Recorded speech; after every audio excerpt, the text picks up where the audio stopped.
And now we move on to our next segment of our bulletin, On the Table. Over to you, Shuhaida. All right, thank you, Sahi. Hello and good evening. I'm Shuhaida Arifin, and with us tonight is Nusantara Academy for Strategic Research Senior Fellow Professor Dr. Azmi Hassan. Now, Prof, the studio is a bit cold. We're going to hit it up with the current topic we're going to be discussing today about the state election. Now, here's to share about the contesting parties of the unity government. As we all know, PH Pakatan Harapan, BN Barisan Nasional, and then we have Perikatan Nasional. Not candidates are the focus of the voters, even if young and new faces are being fielded. Now, on the initial conversation today, what are your thoughts on this? Well, Shuhaida, thank you for having me. But again, I'm quite frustrated, as I mentioned during off-air a few minutes ago, that there are no candidates that are to my liking. When I say that, it's something like that we have seen in GE15, we have Cleopatra-like candidate. But currently, yes, I think it's not a candidate, basically. It is the party. Because the voter will vote for a party that can deliver. I think that's the most important thing. Yes, in Bukit Antarabangsa, we have the youngest candidate, and also in Pulau Jeraja, we have the oldest candidate, 81 years old. So I guess, yes, candidates do play important role, but party, I think, come first when the voters making their decision at the ballot box. Now, I think another focus that we should give at the moment is that the young voters for the age of 18 years old, you know, such minds are very much unpredictable. Do you think they have the capability to change, you know, the election at the moment? Yeah, Shuhaida, I'm not sure about you, but me, I'm considered as a veteran voter. For me to change my preferences, political preferences, is going to be very difficult. Yes, as you mentioned, it's true that after the Undi 18, there are a lot of 18, 19, 21 years old.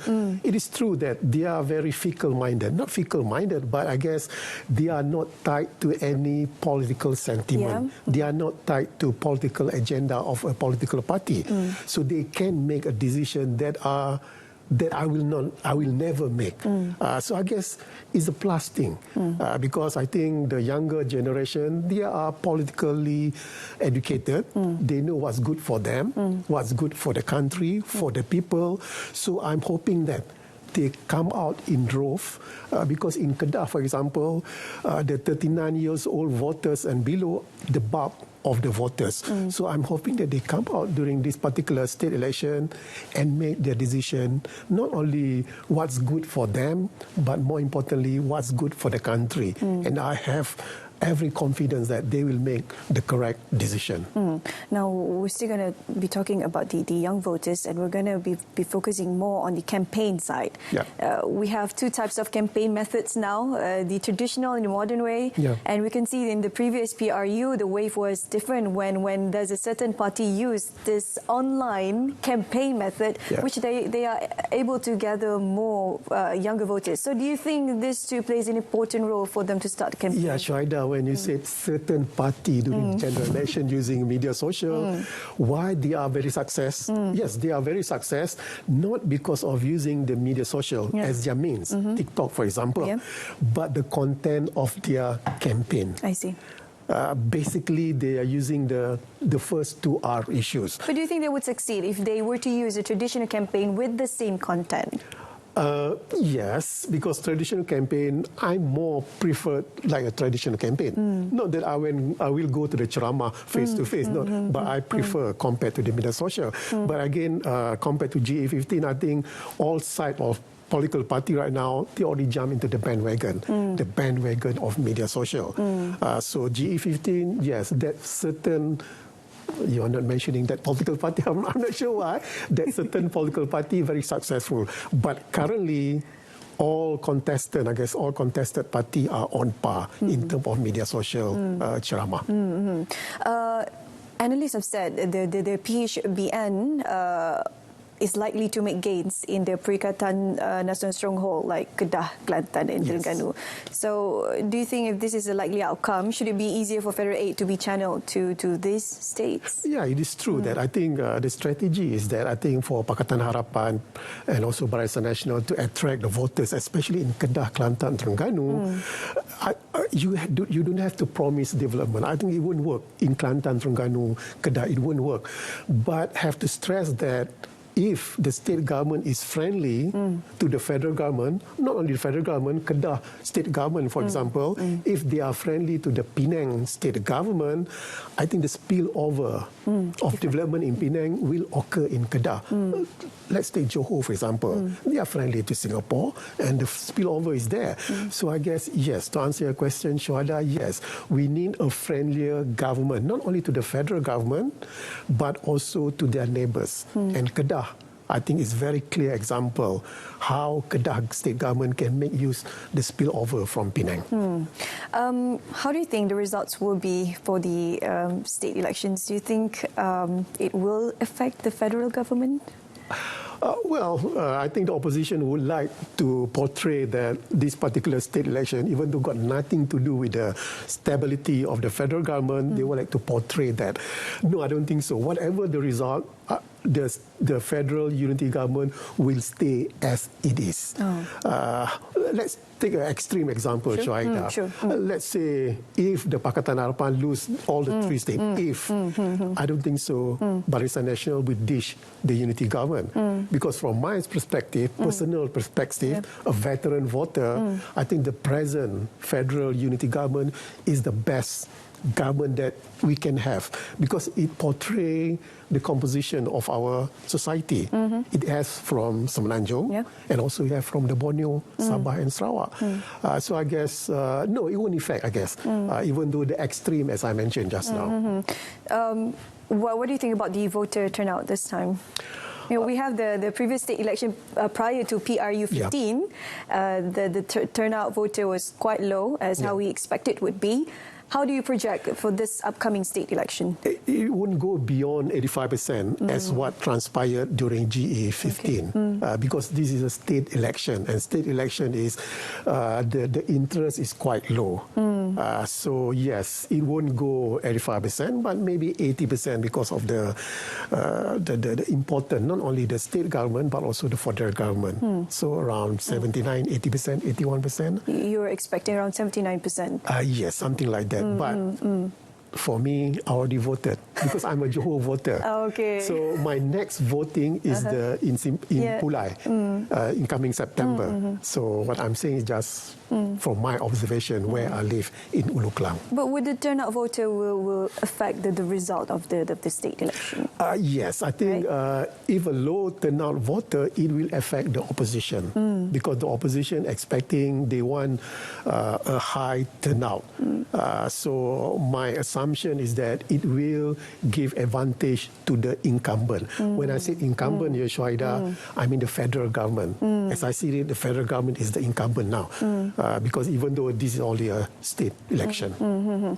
Now, Prof, observers, mainly foreign, will look at this state election as a litmus test for the unity government after being in power for less than a year. So what is your thoughts on this? Yes, it is a litmus test, I guess, even though the voters will be voting for a state government, but when they are at the polling booth, Shuaida, they have to think about the federal government. I think that's very critical here, even though it's got nothing to do, because whatever at the state level will affect the federal level. So yes, I think I'm hoping, personally, I'm hoping status quo will remain, except that a few holes will be punched here and there. When I say status quo, meaning that 3 will remain with PAS, another 3 will remain Pakatan Harapan, except that when you mention about Kelantan, Terengganu, Kedah, there is some hole to be punched there by the Pakatan Harapan Barisan Nasional coalition. Let's touch on the on-the-fence voters. Do you think the candidates would be able to, for this state election, you know, the scale is not as big as PRU, right? So do you think the new candidates, especially the young candidates, would be able to perhaps give a little change in opinion on the on the fence voters? Talking about fence voters, Shuhaida, don't talk about the new candidates, the new face or the younger. I'm talking about one candidate, his antics. Okay. Okay, we don't have to mention names. I think the antics, I think it will be a turn off for the neutral voters, on the fence voters. Because on the fence voters, I think they can be rational in this case because they are not tied to any political party.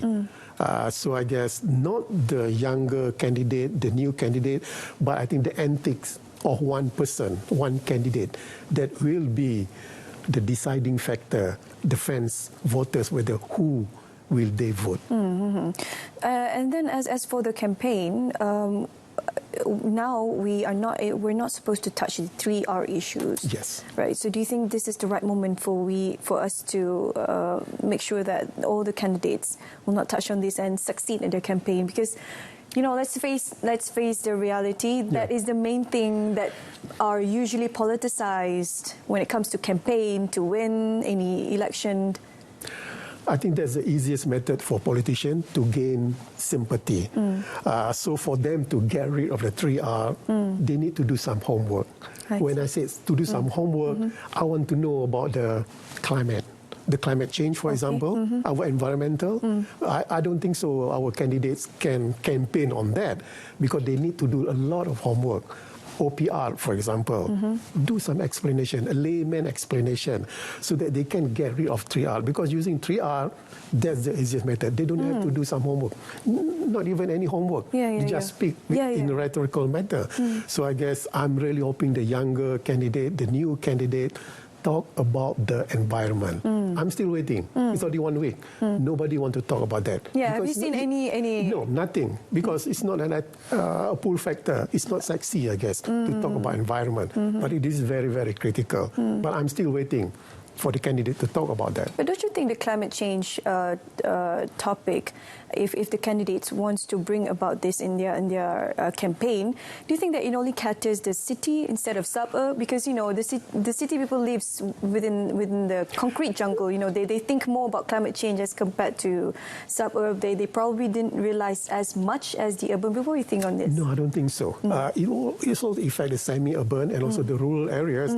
I remember a few weeks ago about the water surge is in the rural areas. So this is part of the climate change. So I'm really hoping that, again, I say that, talk about the environment, get rid of the 3R. And I think 3R, we know the consequences, which is not good for us. All right, Prof, I believe that is the only time that we have at the moment to talk about the state election.